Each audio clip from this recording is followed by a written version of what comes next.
¿cómo están? Bienvenidos a Fénix. Hoy quiero hablarles de un tema que tiene que ver con lo que un discípulo determina como enseñanza.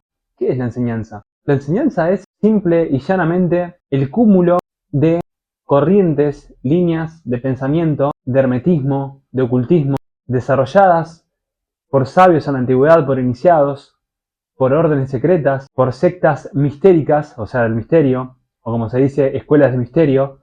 Hoy la palabra secta tiene una connotación bastante negativa y siempre hace alusión psicosocialmente a algo negativo, cuando en realidad un equipo de fútbol es una secta o alguna conglomeración de personas que se reúnen con un fin común y tienen un propósito en común, realmente son una secta. Volviendo al punto, las sociedades secretas, las órdenes secretas, los iniciados, los maestros, los gurúes, los aprendices, los magos, los alquimistas, todo ese tipo de personas, todo ese tipo de cualidades, todo ese tipo de arquetipos, inclusive, también, más allá de los roles reales que hubieron hace milenios desde el origen de los tiempos de la antigüedad, empezando con Babilonia, siguiendo con Sumeria, incluso antes con la civilización perdida de Mu o de la Atlántida, siguiendo con los aztecas, Egipto, y llegando en estos tiempos, desde los masones hasta los rosacruces, hasta la Orden del Dragón, hasta un montón de asociaciones, generaron y generan inclusive hoy por hoy ciertas líneas de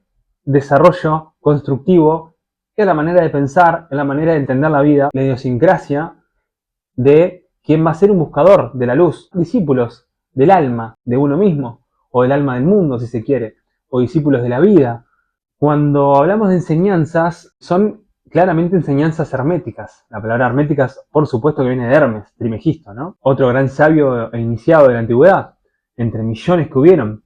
Es más, hay un libro que se lo súper recomiendo que se llama Los Grandes Iniciados, y ahí hay una breve mención de algunos grandes iniciados, entre ellos Jesús, por ejemplo, o Buda, pero también está Pitágoras, entre otros. Toda la conjunción de ideas y todo el desarrollo y la investigación, subrayo importantísimo, la investigación que no es exotérica, o sea, hacia afuera, sino que es sobre todo esotérica, tiene años de enseñanza, justamente, aplicada y pasada, no solamente a través del boca en boca de maestro a discípulo, o maestra a discípulo, o discípula, sino que también hay material, hay libros, hay incluso cartas, hay escritura cuneiforme, hay estatuas, hay evidencia, ¿ok?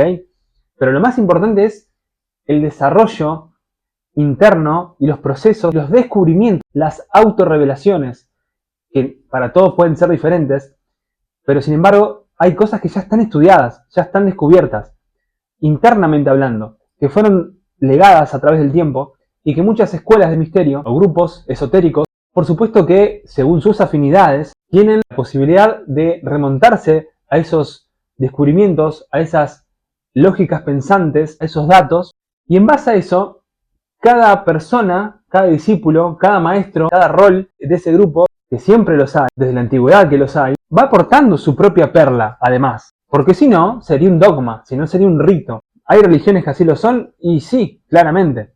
Las religiones conocidas generalmente vienen con un discurso y con una lógica bastante arcaica, en el sentido de que nunca se renueva. Probablemente lo que no se renueve carezca de magia. Cuando digo magia, me refiero a que genere nuevas revelaciones, que esté adaptada a los tiempos que corren y que no sea algo totalmente dogmático. Ese límite que uno puede discernir, qué cosa sí, qué no, con qué soy afín, con qué no, se cree que lo portamos en el alma. Platón, si mal no recuerdo, también habla mucho de esto, de que hay una memoria del alma que uno porta, que trae. Estamos hablando de que entonces hay encarnaciones anteriores con las cuales reencarnamos y fuimos adquiriendo un montón de experiencia. Entonces uno trae algo, con lo cual magnetizar ciertas corrientes, incluso poder recordarse a sí mismo el lugar, el sitio, el sendero, el famoso sendero que se habla tanto en el discipulado, en las corrientes esotéricas. El sendero de la luz no es más ni menos que el sendero de autoconocimiento que emprende el buscador hacia su propia alma, hacia su propia iluminación, por ejemplo.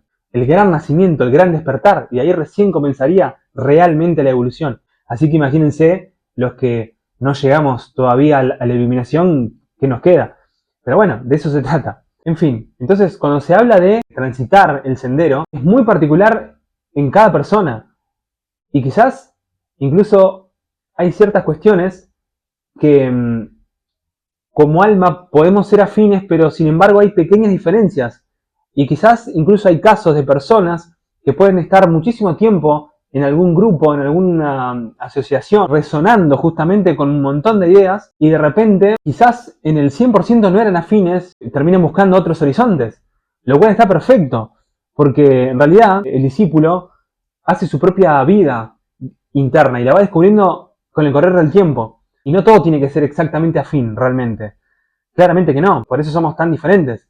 Ahora, es verdad que dentro de ciertos círculos esotéricos, generalmente sí hay una afinidad. Por eso grandes grupos y grandes asociaciones, grandes órdenes, tuvieron que ser secretas, y ahora ya mismo lo explico, porque sus enseñanzas, justamente, o sea, sus formas de pensar, su idiosincrasia, su cultura de vida, no era bien vista por el sistema, por el mundo. Pero no era ninguna novedad, corrían riesgo sus vidas. De allí que, por ejemplo, los templarios y a los cátaros se los consideró herejes y fueron prendidos fuego. ¿En posición de quién? De la iglesia. Entonces, hay veces que los seres humanos portamos cierta afinidad con ciertas cosas, no necesariamente oscuras, de hecho, al contrario, lumínicas, pero que son tan fuertes y rompen tanto con el dogma establecido que, bueno, son considerados herejes. No olvidemos que la palabra hereje, etimológicamente, significa el que tiene la libertad de elegir.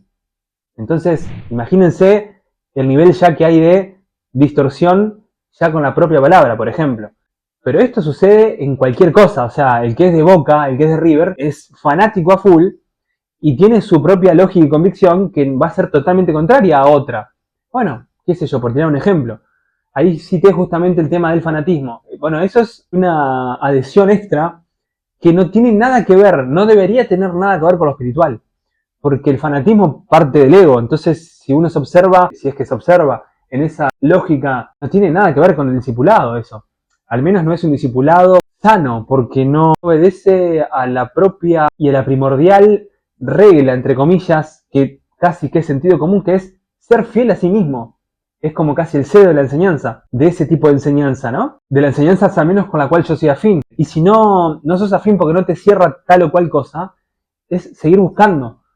Nada más, ni nada menos. Hay ciertos parámetros en ciertas corrientes, como les decía, herméticas, en las cuales se conoce y se sabe qué caminos o qué pasos tomar para llegar a tal objetivo. Esos tales objetivos que hablamos son claramente despertares, ¿no? O sea, iniciaciones, o sea, avances en el camino espiritual.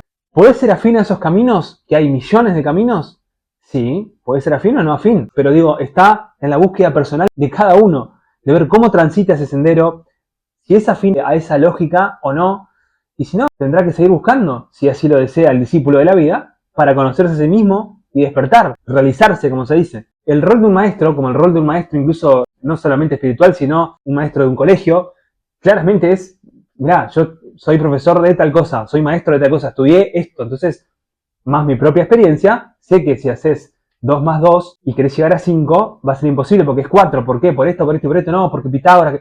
Hay todo un argumento. Pero lo que refiere al proceso de despertar, claramente tiene que ver con aconsejar, con decir, mirá, fíjate que si por acá vas, como lo puede hacer un padre, como lo puede hacer un hermano, miren qué semejanza con un hermano de sangre mayor, ¿no? Con un hermano mayor en el sendero de la evolución que caminó más que vos.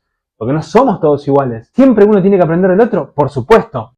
O sea, ¿es un ida y vuelta? Sí, pero no somos todos iguales. Y esto cuesta mucho entenderlo y aceptarlo, porque el ego se revela, el ego personal que todos tenemos se revela.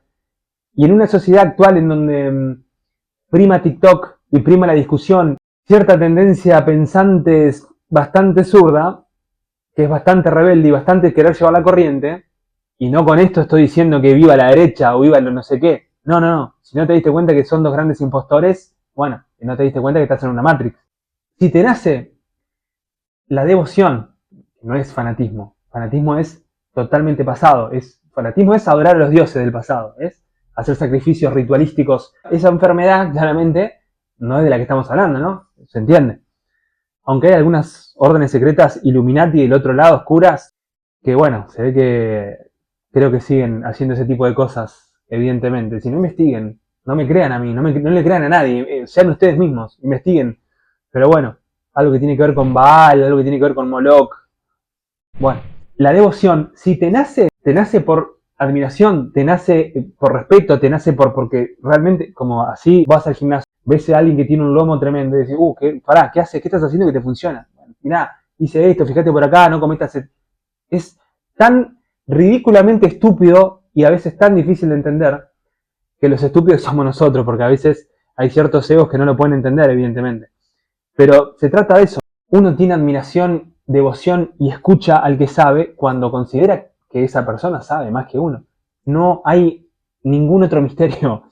De allí la edificación y la cultura sinérgica, es decir, todo en armonía, la suma de las partes es mayor que la individualidad, es el todo, y esa lógica es la que conforman los grupos espirituales. ¿Y por qué? ¿Por qué existen las zonas secretas? ¿Por qué existen las cosas veladas del mundo? Unos pocos pueden, porque desde el origen de la humanidad, el sistema imperante persiguió a los distintos, a los herejes, ¿no? Como ya sabemos lo que pasó, y como ya nos hemos enterado de grandes injusticias que han sucedido en la humanidad, a través de grandes grupos de poder, es que existen las sociedades que son herméticas, que son secretas. Pero es un poco de sentido común. Con esto termino. A mí me gusta dar ejemplos bien básicos para que se entienda. Y para poder unirlo, ¿no? Y poder entender de qué se trata todo esto. Yo te hago una pregunta, vos que estás del otro lado. Con una mano en el corazón, ¿vos hablás lo mismo, de la misma manera y diciendo las mismas cosas a tu mayor amigo confidente que las cosas que quizás le podés decir a tu vieja? E incluso a tu novia o a tu esposa. Decime, pensalo, ponémelo en comentarios si querés. Ese principio de hermetismo, de entender que una cosa la puedo hablar en un lugar y otra cosa la puedo hablar en otro, o lo llevo a otro contexto. Vos hablás y sos de la misma manera como sos con tus amigos, por ejemplo, tomando una birra, hablando de la manera que hablas y de lo que hablas cuando estás en la oficina con tus colegas del trabajo. Entonces, ¿qué? ¿Cómo? ¿Que estás en una secta? ¿Por qué ese secretismo? ¿Por qué ese hermetismo? Vivimos en una sociedad fragmentada, lamentablemente. Como vivimos en una sociedad fragmentada, la cual uno tiene diferentes roles en diferentes sitios, las cosas tienen que ser inteligentemente, respetuosamente, amorosamente compactadas. Yo te aseguro que vos no sos la misma persona en todos tus roles de la vida. Pero bueno, en grandes rasgos, una de las razones por las cuales existe una corriente hermética, varias corrientes herméticas, es decir, corrientes esotéricas, corrientes diferentes de pensamiento, que tienen que ver quizás en este caso, como lo estamos hablando, con la luz y con la espiritualidad y con el proceso interno de cada uno, porque la sociedad no está lista para hablar todos en el mismo lenguaje, lamentablemente. De ahí el zurdo que piensa, no, es para sacar provecho, no, es para manipular. Y bueno, te creo si me decís los Illuminati quizás, bueno, puede ser, sí, el Club Bilderberg, Skull and Bones. Ahí estamos tirando órdenes secretas bastante siniestras. Fíjate por qué lado vas y emprende tu propio discipulado y bueno, ojalá que descubras tus verdades, tus autorrevelaciones y puedas encontrar esa luz que todos tenemos, que algunos llaman el Cristo interno, y que te lleve a la iluminación y a la mayor gloria, paz y beatitud que puedas imaginar. Nos vemos en otro videito.